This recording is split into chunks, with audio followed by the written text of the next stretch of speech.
Doctor Who. Culloden Moor, 1746. Scottish Highlanders, loyal to Bonnie Prince Charlie, are engaged in fierce battles with English and German regiments serving the English monarch, King George. Finally overpowered by the might of the English forces, the Highlanders break ranks and retreat from the battlefield. Amongst the fleeing Scots is a small group from the clan MacLaren. Colin MacLaren is badly injured. His son Alexander, daughter Kirsty, and a young piper, Jamie McCrimmon, accompany him. Confronted on the path by two Redcoats, Alexander leaps to his father's defence, engaging the soldiers in a fierce sword fight.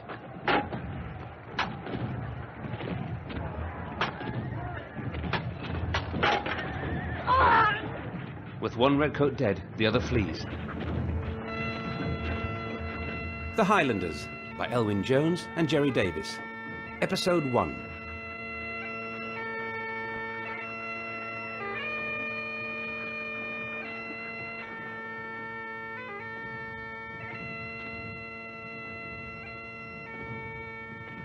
The TARDIS materializes in a small hollow, hidden from view by bushes and brambles.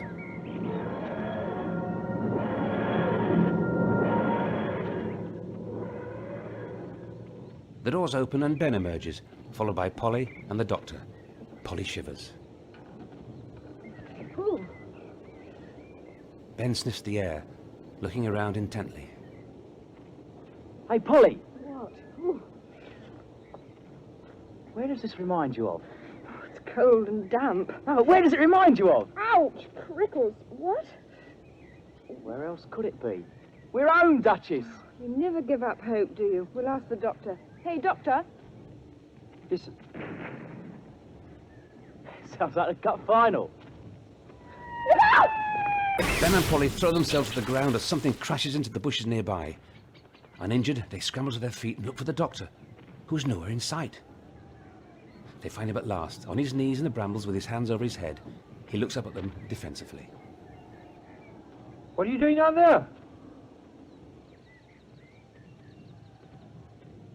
What was it? It's like an old-time cannonball. Ah! So, allow me. Yes. Heavy powder. That does it. But, Doctor, we can't leave. This looks like England. Yeah, I'm going to have a look over that hill. Doctor, you don't want us to think you're afraid, do you? Why not? Look, we can't let Ben go up there on his own. We don't know what he's going to find. Come on. With some reluctance, the Doctor follows Polly up the slope after Ben, towards the sound of battle.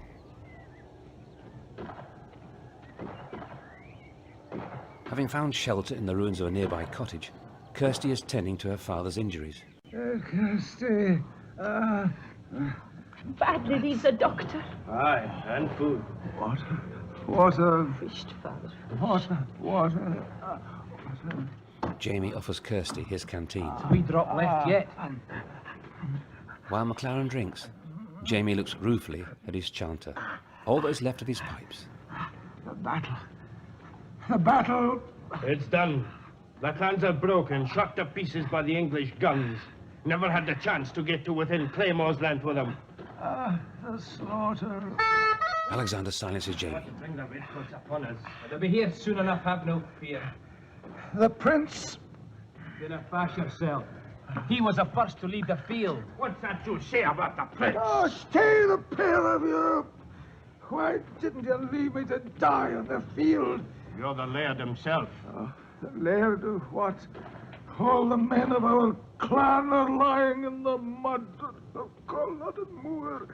Oh, I should be with them. Oh, Kirsty, my Kirsty. We may not be long joining them. The English troops are butchering all their wounded and hanging all their prisoners. Can he hang us all, can they? They'll ne'er hang me, Piper. You may be sure of that. Alexander spots movement outside. Whisht! The English. There is the three of them. Not soldiers. Our people. Well, I find out. Get me up the rear. You gang that way. Wait my signal. As Jamie circles round from one side of the cottage, Alexander moves off stealthily in the opposite direction. Approaching the cottage, Ben spots an abandoned field gun. Hey, look! Ben is examining the gun when the Doctor and Polly join him. Listen, must be where that cannonball came from. It's unlikely. You mean it's unlikely? It's been spiked. Been what? It's been spiked. A long spike has been hammered down the barrel. Well, how did you know? The doctor doesn't reply. He's fascinated by a hat he's noticed lying on the ground nearby. A Highland bonnet with eagle feather and Jacobite cockade. I would like a hat like this. He picks it up and tries it on. How do I look? Polly can barely conceal her amusement. Then she looks at the hat more carefully. It's got words on it. With Charles, our brave and merciful Prince Royal, we'll greatly fall or nobly save our country. Bah.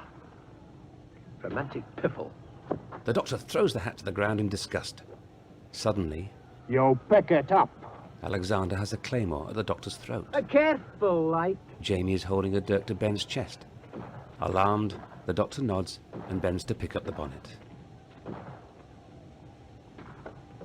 That's where he is. Crack! With the sounds of battle drawing nearer, the two men glance around fearfully, then push the doctor, Ben and Polly towards the cottage. We want to water the cave. Father, there are no fit stick to travel. Dusty, get away with you.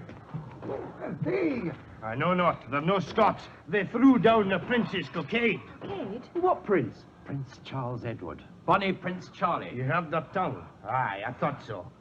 English, the three of them, camp followers to the Duke of Cumberland, come to steal from the dead. wait a moment. Do you wish to pray before you die? Die? Die for what? Oh, you can't kill us in cold blood. Oh, our blood's warm enough. Your English troopers gave no quarter to men, women, and bairns. Doctor, tell them who we are. Doctor? Get away with you, woman! The lair. Doctor! No, doctor. Tell him after. Let him help the Lear. We're not going to trust the laird with these Sassenachs. Ben dives forward and snatches a pistol from Colin's side. Right, back, both of you. Or your lad won't need a doctor. Better then. And now, gentlemen. I'm warning you. Your swords, I think. Then, cock the pistol. Oh, go on. Give them up. Polly, take the sword. Alexander and Jamie hand over their weapons. That's the style. Now back against the wall, both of you. Go on. That's better. Now, I'm going to have a look at the wound. Come along. Come along. Let me see. Oh, Yes. We're going to need some clean water to bathe the wound. The doctor picks up a bucket and passes it to Kirsty. I'll not leave him. We are not going to harm him. Polly, Yes? you go with her. All right. Off you go then. Will you show me where the stream is? Here, Kirsty. Take the lamp spyglass with you. Watch out for these Sassenach dragoons. The doctor eyes the pistol Ben is holding nervously. You can put that away now, Ben. Put it away, but... Will you both give us your word that you'll not molest us? We're only trying to save your lad from bleeding to death. Aye. You have our word. Put it away, Ben. Well, you're going to trust these blokes? Highlander's word is his bond. At least don't point it at me. Ben tosses the pistol onto the table.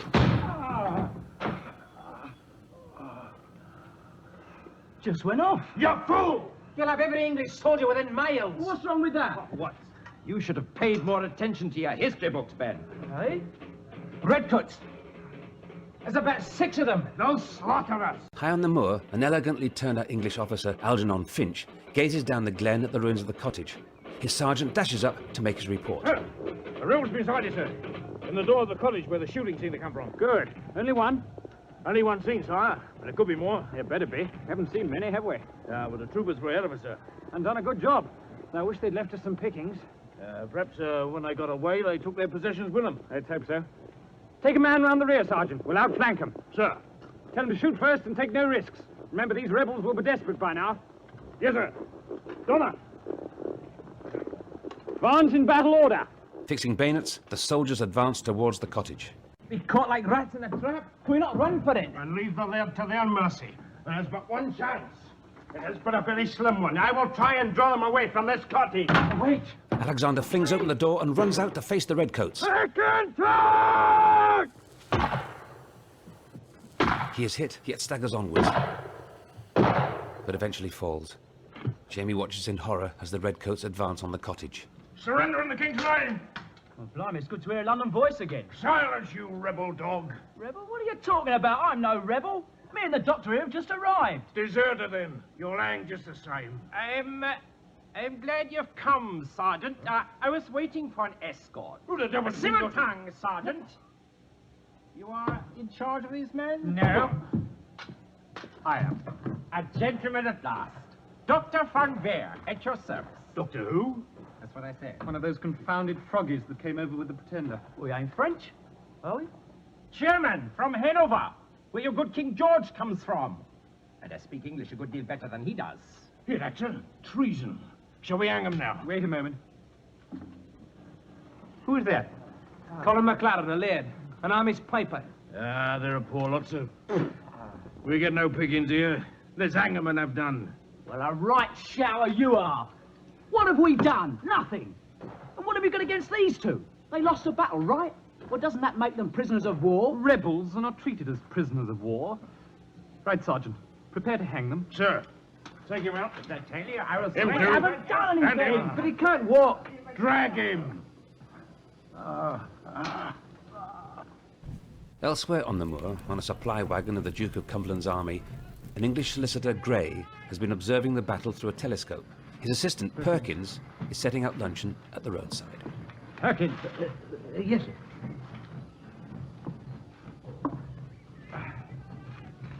Not a very inspiring battle, would you say, Perkins? Don't really know, sir. I've never seen one before. This one was over in a brief hour. Huh. Never have I seen such brave fellows so poorly led. And now Cumberland's troops are butchering the wounded. Ah, it's such a waste of manpower. A little wine, Perkins. Oh, yes, sir. Quite ready for it, I'm, sir. This sharp northern air, sir, gives one quite an appetite. Two soldiers appear on the road with a Scottish prisoner. The Highlander is wounded and looks longingly at the food as he is dragged past.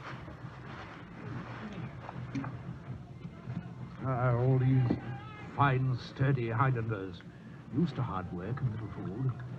Think what a price they'd fetch in Jamaica or Barbados, Perkins.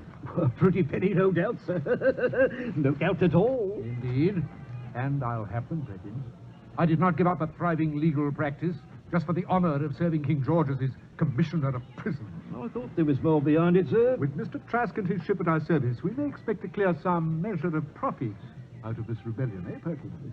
Yes, sir. Depending, of course, on how many of the wretched rebels we can deliver from His Majesty's overzealous soldiers. Gray tastes his wine, then spits it out in disgust and throws the rest into Perkins' face. The wine was corked. If you wish to remain in my service, you'll have to be more careful. Weren't you, Perkins? Yes, sir. My apologies, sir. It won't happen again, sir. I think we'd best be about our business. Otherwise, there'll be nothing but corpses left on the battlefield. And corpses are of little use to us. Eh, Perkins? Wagon, sir? No, I think not. I've had enough for one day. Come, Perkins, we'll walk. Yes. Gray strides off across the moor, leaving Perkins to struggle with the hamper. Yes, sir. Perkins takes a hasty swig of wine. Perkins! Snatching up the hamper, Perkins tosses the wine bottle away and dashes after his master. Meanwhile, Polly and Kirsty are returning with the water. At the top of the hill, they catch sight of the soldiers outside the cottage. Down! Oh, don't spill the water! Who are those men? Don't pretend you cannot recognize English redcoats when you see them, even at this distance. English? Oh, well, that's all right then, we're safe. Do you want to get us both killed, tortured? Look, we're going to hang our men. Taking the telescope, Polly watches in horror as the redcoats cluster round an oak tree in front of the cottage, looping hangman's nooses over a branch. Right. It's horrible. They've got to be stopped. How? There must be something we can do. We can but more. Crying's no good. Have you still got breath to run? Come on, we're going to create a diversion. Polly grabs a large stone and throws it hard in the direction of the cottage. The sergeant and the soldiers look up with a start as the stone lands nearby. What was that? A second stone strikes one of the soldiers. Look, sir. Over there. On that hill. Looks like a winch. Stab me, there's another one. Puts me in mind of what Sergeant King of the Dragoons said, sir. What? Well, the Dragoons have got orders to stop every woman. Not that they need 'em, mind. Get to the point, Sergeant. Yeah, well, they've heard that the prince is trying to escape disguised as a woman. Shall I go after him, sir? No, I'll go. You two men, come with me. Yeah, but... Polly watches as 3 redcoats set off in their direction. This is our chance. The officer's coming after us. They can't hang them with the officer away. Let's go. It'll do no good. Rubbish, you must know this place better than they do. Oh, there's a high track. And we're younger than they are. They'll never catch us. Come on. Oh, but, look. Leave that! Kirsty reluctantly abandons the bucket and scrambles after Polly. The 2 girls dash across the rough moorland scrub, and Polly is soon forced to remove her impractical shoes and run barefoot to keep up with Kirsty. Turning back, she can see the English officer and his 2 soldiers are still following them, but seem to be falling behind. Meanwhile, the doctor and his 3 companions are readied under the tree with nooses around their necks. What a great devotion to duty. Your lieutenant shows, Sergeant. Devotion to duty. Devotion to £30,000 reward, that's all. Do you think he will catch them? That young whelp couldn't catch his own grandmother. Disrespect your superior officer, Sergeant. I could report you. You could, but you won't. But at the price, Sergeant. You won't, because you won't be here when he gets back. All right, you scum, proceed with the hanging. Well, you can't hang us with the officer away. Why do you think he went away? Got a delicate stomach, he has. Always leaves the dirty stuff to me. Right, get him up. Yeah.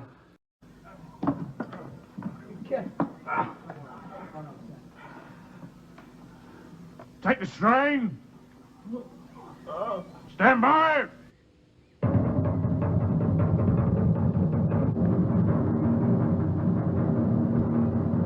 Halt! What do you want? One moment. Who the devil are you? Solicitor Gray, Lincoln's Inn Fields. His Majesty's Commissioner for Disposal of Rebel Prisoners. There's a fine, sturdy young man. Take the nooses off them. Set that young man down. Sit him down. Oh, I don't care who you are. You've got no charge over my men. Can you not read, Sergeant?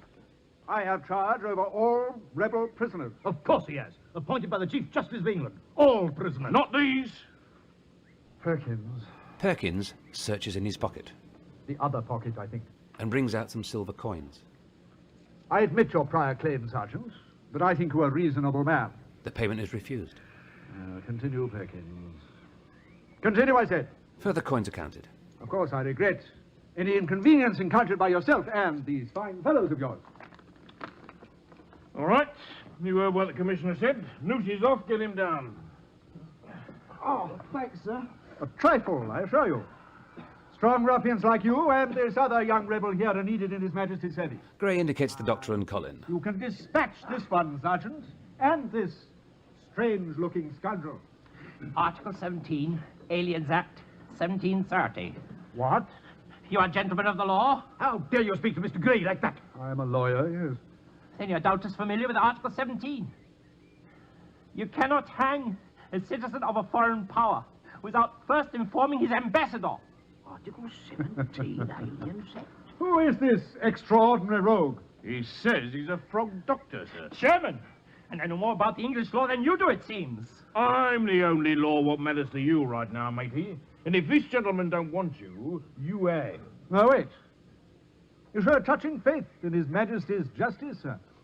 A doctor, eh? We need doctors where you're going. Send him along with the other prisoners to Inverness. The lad goes too, or you can hang me with him. I'll not go with you. We'll see about that. Sergeant, what do you think, Doctor? Can this man be healed of his wound? With proper care, yes. Whether he'll get that where he's going is very doubtful. But I'll leave him in your care. Take them away, Sergeant. Sir, Sean, you men escort this gentleman and these prisoners to Inverness. I'll wait here for the lieutenant. Come on, out. Get him down. What will happen to us? First you go to Inverness, and then perhaps, sea voyage? Do you good, rogue. Come on. Just in time, Perkins. Just in time. Kirsty and Polly are out on the moor. This is the cave. They'll not find us here.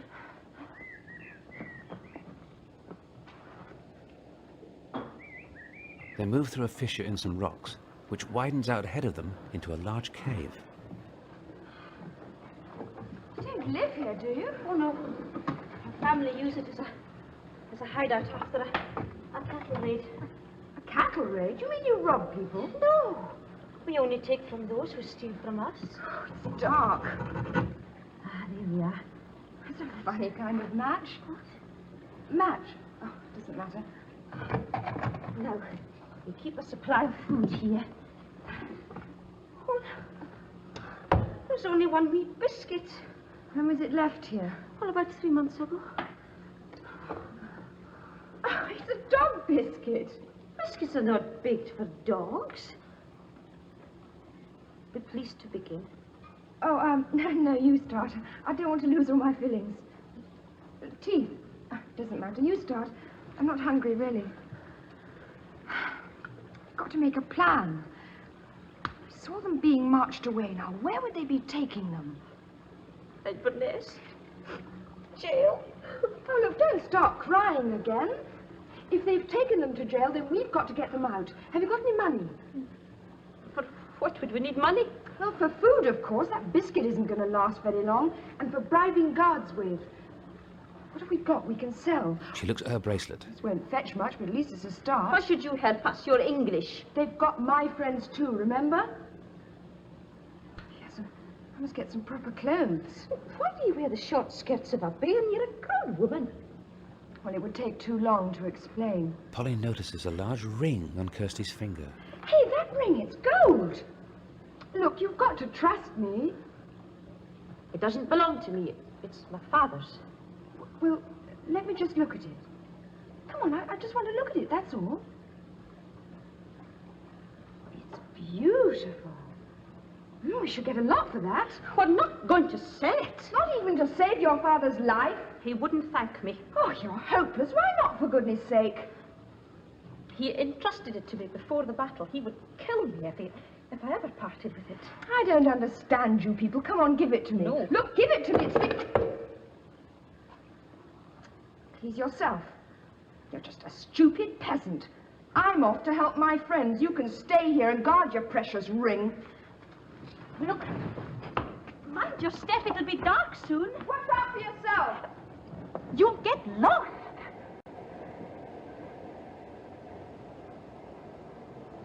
In the fading light, Polly hurries along a rough track, quickly regretting her rash actions.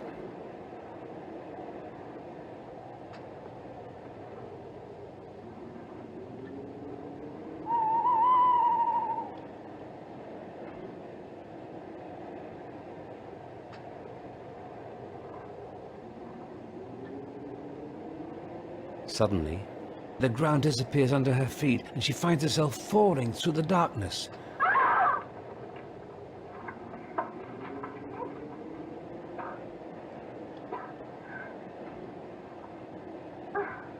Winded but unhurt, Polly realizes she has fallen into an animal pit.